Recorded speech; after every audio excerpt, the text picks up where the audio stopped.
Ready, start. Based on our experience and understanding of global environment today, that sustainable development at the national level cannot be pursued in isolation. Full stop. Quality of life of the nations today as also in the future depends to very large extent on the policies and actions that the fellow nations of the world pursue. Full stop. Against this background, new partnerships have to be established for conservation and sustainable development while ensuring equitable distribution of technology and social advancement.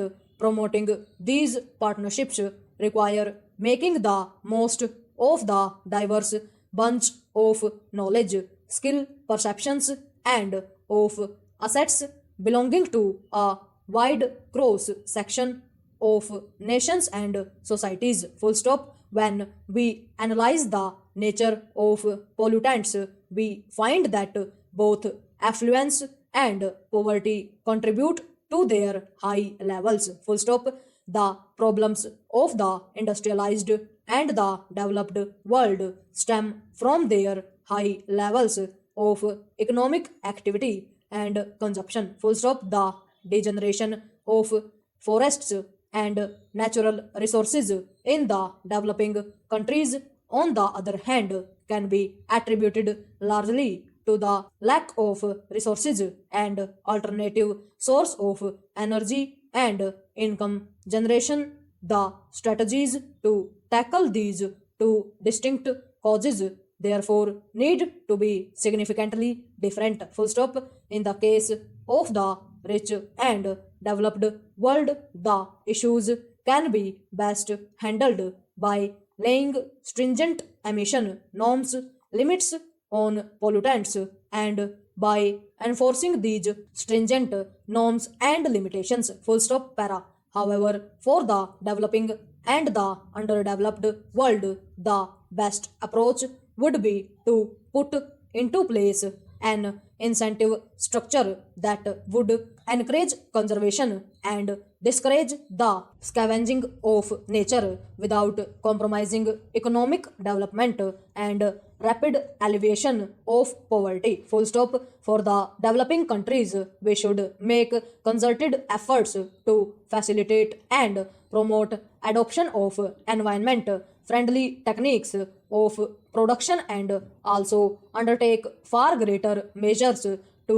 disseminate information about ill effects of polluting forces. Full stop. As part of international efforts to contain the ill effects of environmental degradation and to encourage sustainable development, nations have put in place several ecological treaties like the Montreal Protocol, the Framework Convention on Climate Change. Full stop. Although much attention seems to be focused on climate change, on global warming and ozone layer, very little is being done to address the environmental problems facing poor societies, whether it be paucity of clean drinking water or poor sanitary conditions. Full stop. Let me reiterate that if we are committed to successfully address